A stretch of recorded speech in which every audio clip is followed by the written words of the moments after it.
नमस्कार। आज हम एक बहुत ही इंपॉर्टेंट टॉपिक पर बात करने वाले हैं।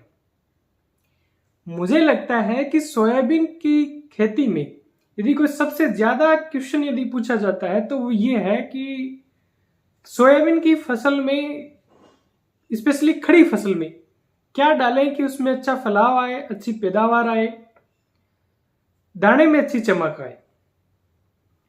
यदि मेरे से पूछा जाए कि क्या डालना चाहिए, डालें कि नहीं डालें, तो मेरा जवाब है कि हमें डालना चाहिए। लेकिन जो हम डाल रहे हैं, जितना हम खर्चा कर रहे हैं, चाहे वो टॉनिक, हाई पावर, पता नहीं क्या क्या मार्केट में आता है, वो मुझे लगता है उनको हमें नहीं डालना चाहिए। उनकी हमें नहीं जरूरत है उतने खर्चे करने की। इस पूरी वीडियो रिपोर्ट में अपन दो भागों में बात करेंगे। एक, ये डालने चाहिए तो क्या डालना चाहिए और कितनी मात्रा में डालना चाहिए और उसका क्या खर्चा आएगा। और एक जो डाल रहे हैं हम, ये 1200 रुपए की, 1500 रुपए की एक बोतल डाल रहे हैं हाई पावर के नाम से, ज्यादा फलाव के नाम से, ये नहीं डालनी चाहिए। और वो क्यों नहीं डालनी चाहिए, इन दो पॉइंटों पे हम बात करेंगे। सबसे पहली बात तो हमें डालनी चाहिए तो क्यों डालनी चाहिए। देखिए, सोयाबीन मुझे लगता है खरीफ सीजन में सबसे रिस्की फसल है। और इसकी रिस्क, सबसे बड़ी इसमें रिस्क ये है कि ये उसका जमाव ही नहीं होता है, क्योंकि ज्यादा बारिश से गिर जाएगी और उगी नहीं पाती है। तो इसलिए किसान को इस पे ज्यादा भरोसा नहीं रहता है, इसलिए इसमें ज्यादा खाद किसान देता नहीं है शुरू में। और बहुत कम किसान, 5-10% लोग हैं जो एसएसपी या जिसे आप सुपर बोलते हैं, वो ऐसे पहले गर्मियों में डाल देते हैं। इसके अलावा इसमें खाद बहुत कम देते हैं।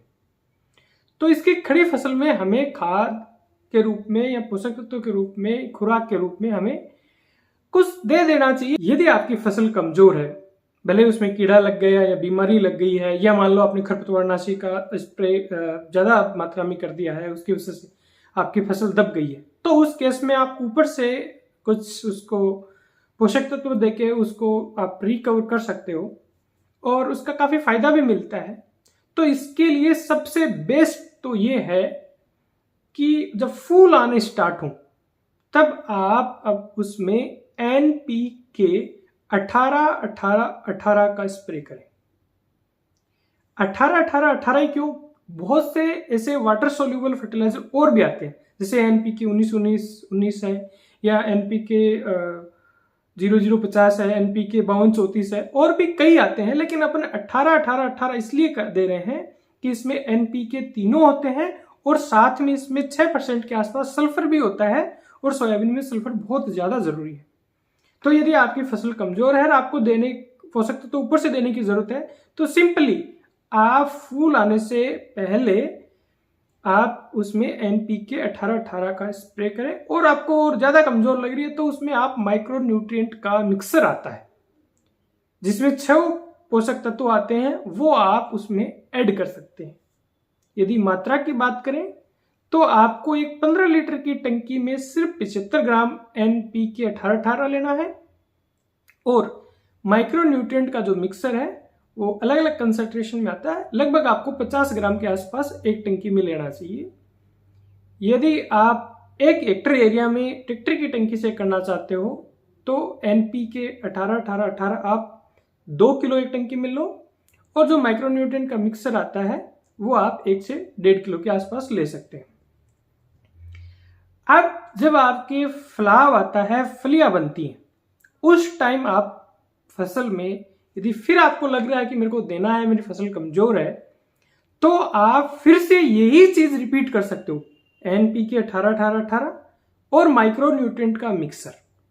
या यदि आपकी फसल ठीक है और आप सिर्फ क्वालिटी के लिए, या अच्छी थोड़ा उसमें दाना मोटा बन जाए, बढ़िया बन जाए, स्वस्थ बन जाए, उसके लिए ही कर रहे हो और आपकी फसल बिल्कुल स्वस्थ है, तो आपको मैं सजेस्ट करूंगा आप NPK 0050 का स्प्रे करें और उसमें बोरेक्स या जो बोरोन आता है वो मिलाए।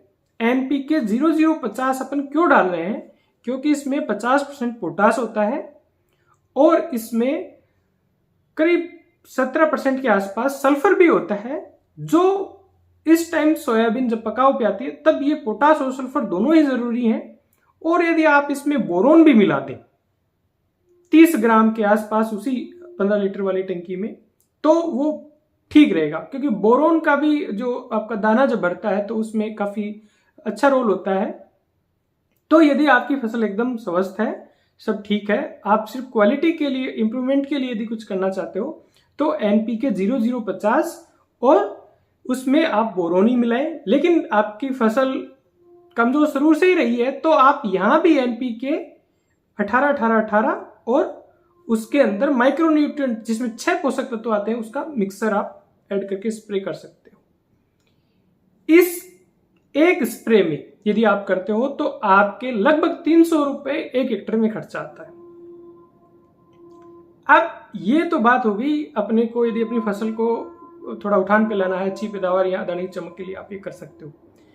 लेकिन फिलहाल जो मार्केट में जो प्रोडक्ट आ रहे हैं वो 2 कैटेगरी के प्रोडक्ट हैं। एक में हार्मोन्स है, पीजीपीआर के नाम से जो आते होंगे, अलग अलग हार्मोन है। मुझे लगता है कि अभी भी इंडिया में फील्ड क्रॉप्स में जिसमें सोयाबीन है उसमें हार्मोन्स का इतना ज्यादा पर्सनल नहीं है और बहुत ज्यादा यूजफुल भी नहीं है ये कि आपने मतलब जैसे 1 हेक्टेयर का 2000 रुपए खर्च किए तो उससे आपको 2000 का कोई मोटा रिटर्न दिख जाएगा, मुझे नहीं लगता। हाँ, जो हॉर्टिकल्चर क्रॉप है, आपके सब्जियां हैं, फल है, उनमें इनके काफी अच्छे रिजल्ट हैं। और हार्मोन काफी टेक्निकल चीज होती है, बहुत स्टेज स्पेसिफिक होते हैं, इनकी पर्टिकुलर कंसंट्रेशन पौधे में जानी चाहिए। जो दुकान वाले शायद बेच रहे हैं उनको भी इनका इतना टेक्निकल एक्सपर्टाइज उनके पास नहीं है कि किस स्टेज पे कौन सा देना है, कि भाई सोयाबीन में अपने फलाव बढ़ाना है या मतलब अच्छी पैदावार के लिए सब ये पीजीपीआर आप डाल दो। ये एक टेक्निकल चीज है। जैसे मैं आपको बताऊं, मार्केट में ऑक्सिन्स आते हैं, आईए आता है, आईबीए आता है, एनए आता है। ऑक्सिन का काम होता है, यदि आप इसे थोड़ा टेक्निकली समझे तो ये एपिकल डोमिनेंस को बढ़ाता है, मतलब आपकी फसल बढ़ जाएगी, बढ़वार ले लेगी। मार्केट में साइटोकाइनिन आता है। साइटोकाइनिन का मतलब होता है, ये जो हार्मोन काम कैसे करेगा, ये एपिकल डोमिनेंस को कम कर देगा, यानी आपके ब्रांचिंग ज्यादा होगी इससे। एक मार्केट में मिलता है जिब्रेलिक एसिड, जीए के नाम से आता है, उसका फ्लोरिंग फ्रूटिंग में अच्छा रोल होता है। लेकिन ये तीनों हार्मोन किस स्टेज में जाएं, कितनी कंसंट्रेशन में जाएं, ये बहुत इंपॉर्टेंट है।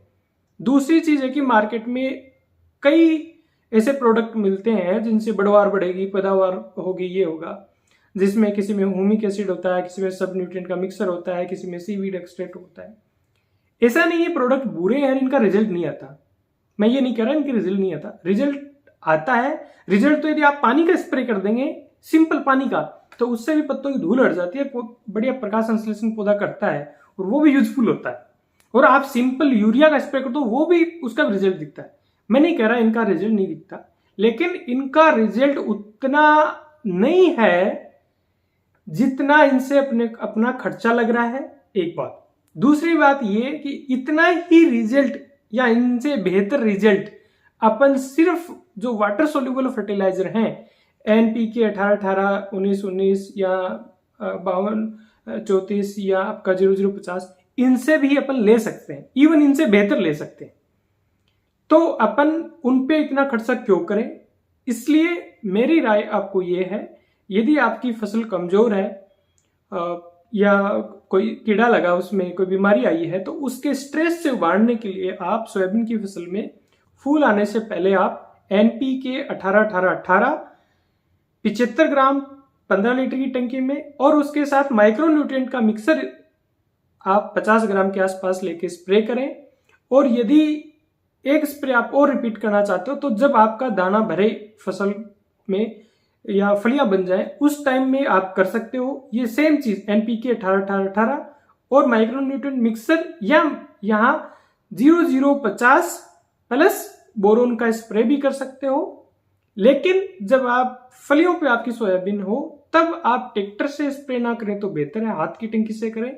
और ट्रैक्टर से करें तो आप जो पाइप है उसको उठाने के लिए मजदूर एक्स्ट्रा रखिए, क्योंकि सोयाबीन इस टाइम तक काफी हार्ड हो चुकी होती है, और यदि आपकी पाइप इधर उधर खेत में जाती है और मजदूर कम रहते हैं आपके, यदि ऊपर उठाते नहीं है, तो आपके सोयाबीन का तना टूटने की संभावना रहती है, काफी लॉसेस हो सकते हैं। फायदा अपन नहीं करेंगे, उससे ज्यादा नुकसान हो सकता है। यदि मेरी पूरी बात को कंक्लूड करें तो आपको ये जो महंगे इतने जो मिल रहे हैं चीजें, वो लेने की जरूरत नहीं है। उनके हो सकता है रिजल्ट आए, लेकिन उतना ही रिजल्ट अपन सिर्फ सिंपली 300-350 रुपए एक हेक्टर में खर्च करके भी ले सकते हैं, जिसमें आप एनपीके 18-18 या माइक्रोन्यूट्रिएंट मिक्सचर और या इनके साथ आप बोरोन ऐड करके भी ले सकते हैं। उम्मीद करता हूं ये जानकारी आपको अच्छी लगी होगी। फिर मिलेंगे एक नई जानकारी के साथ। नमस्कार, जय हिंद।